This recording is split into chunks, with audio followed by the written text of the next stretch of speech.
Gebed vir Bet Sewer gaste, week 12. Hierdie is die video-reeks van seëninge wat ek uitspreek oor al die vorige gaste van Bet Sewer as ook potensiële gaste.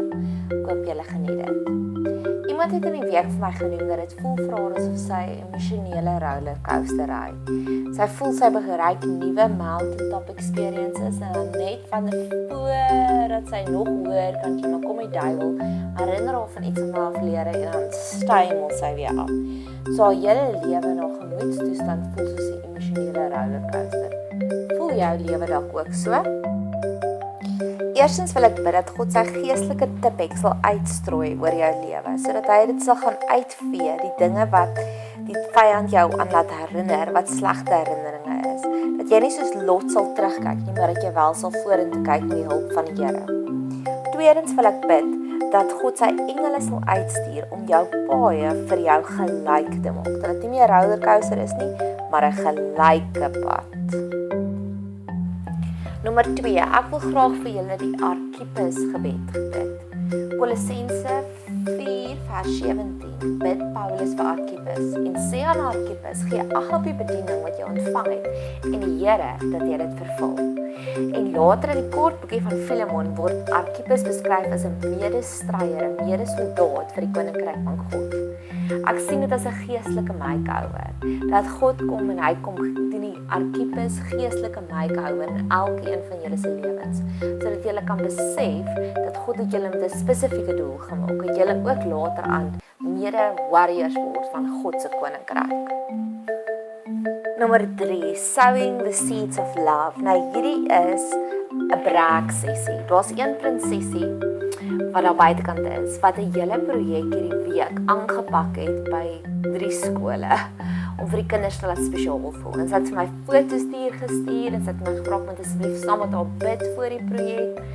En ek is so trots op jou. En ons weet dat wat jy saai gaan jy mooi. So mag dit 100voudig terugkom na jou toe, dat mense ook soveel moeite doen om jou lewe op te helder en vir jou net te wys dat God is lief vir jou. En indien een van julle ander ook so 'n wonderlike uplifting storie het, deel dit asseblief met my. Vader, bid ek vir julle elkeen vir opbouende woorde hierdie week. Ek het ook 'n storie gehoor van een van die prinsessies wat in iemand se geselskap was, waar die vrou soveel komplimente in haar ingesaai het. Hulle sê dit vat 7 komplimente om 1 belediging te neutraliseer. So ek bid vir julle vir daardie oorvloed van diep rakende komplimente, dat jy kan begin jouself sien deur God se oë. Ek het 'n hele paar gebedsversoeke gekry vir eensaamheid. So ek bid vir julle elkeen dat julle, indien jy deur 'n tydperk gaan van eensaamheid, dat God vir jou sal openbaar, dat God sommer vir jou 'n fisiese tasbare drukkie kom gee in hierdie eensame periode. Joyce Meyer doen 'n uitstekende praatjie, een van die bestes wat ek nog gehoor het oor eensaamheid. Ek sal die link hieronder plaas. En dan het ek hierdie quote ook gekry van 'n hartsvriendin van my. God isolates before he elevates. He has to prepare you for your new season. It may seem like you lost friendships and relationships, but they cannot go with you in this next season. Reënseëninge. Met al die reën wat nou geval het hierdie afgelope week, wil ek jou bless met Esegiel 34 vers 26. I will send down showers in season. There will be showers of blessings. Mag jy hierdie week net nog meer showers of blessings kry. Ken jy die liedjie van Planet Shakers, Leave Me Astounded? Weereens sal ek die link hieronder plaas. Ek bid dit vir julle elkeen ook af hierdie week, dat jy 'n Leave Me Astounded, Leave Me Amazed, Show Me Your Glory oomblikke, van oomblik tot oomblik, hierdie week sal ervaar. Nommer 8, jy beteken iets. Ek het hierdie ongelooflike oomblik gehad, waar ek saam met iemand gery het. Ek het sommer 'n foto van dit geneem, dit was 'n mooi reënerige middag. En die persoon het vir my van sy herinneringe vertel van 50 jaar terug, en hoe hy by sy buurvrou gaan pannekoek eet het. En hy het net vir my vertel hoe baie die vrou vir hom beteken, hierdie tannie by wie hy kon gaan kuier het en pannekoek eet of nat beskuit eet. En ek dink nie ons besef altyd die waarde wat ons het van ander mense se lewens nie. So mag jy so 'n oomblik kry wat iemand vir jou vertel, jy beteken vir my baie. Jesus gee ook vir Johannes die Doper die grootste kompliment in Matteus 11 vers 11. Maar ek dink nie Johannes die Doper het dit hierdie kant van die hemelgordyn gehoor nie. En soms praat mense goeie goed van ons agter ons terug, maar hulle sê dit nooit vir ons nie. So mag God vir jou daardie oomblik hê van waar hy vir jou wys, you matter, jy maak saak. Een van my vriendinne is 'n man het so 3 jaar terug vir hom 'n 1955 Chevy bakkie gekoop. En hy spandeer honderde duisende rande aan hierdie kar om hierdie kar weer gerestoreer te kry.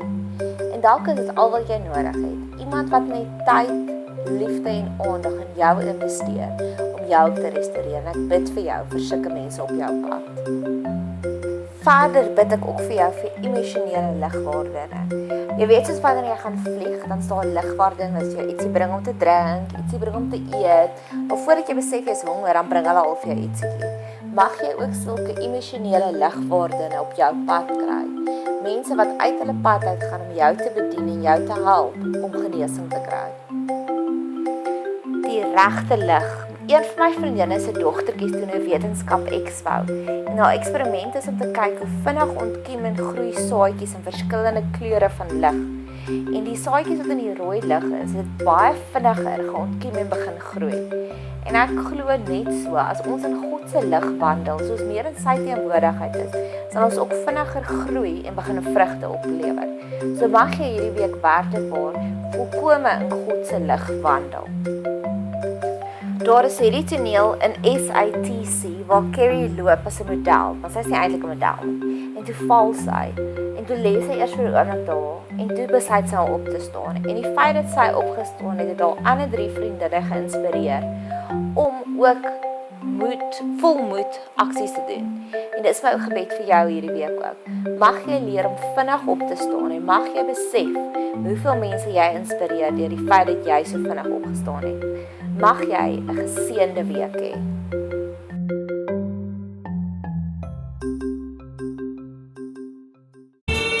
Heidi, go!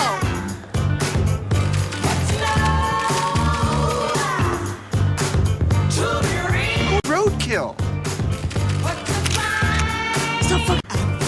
I had a choice. I could slink off the runway and let my inner model die of shame, or I could pick myself up, flaws and all, and finish.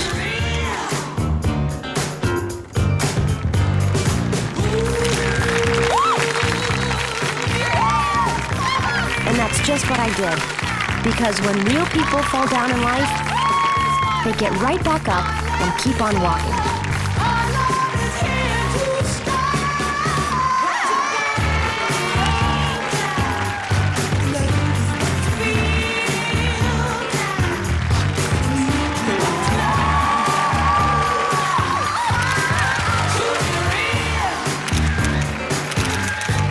Project Go.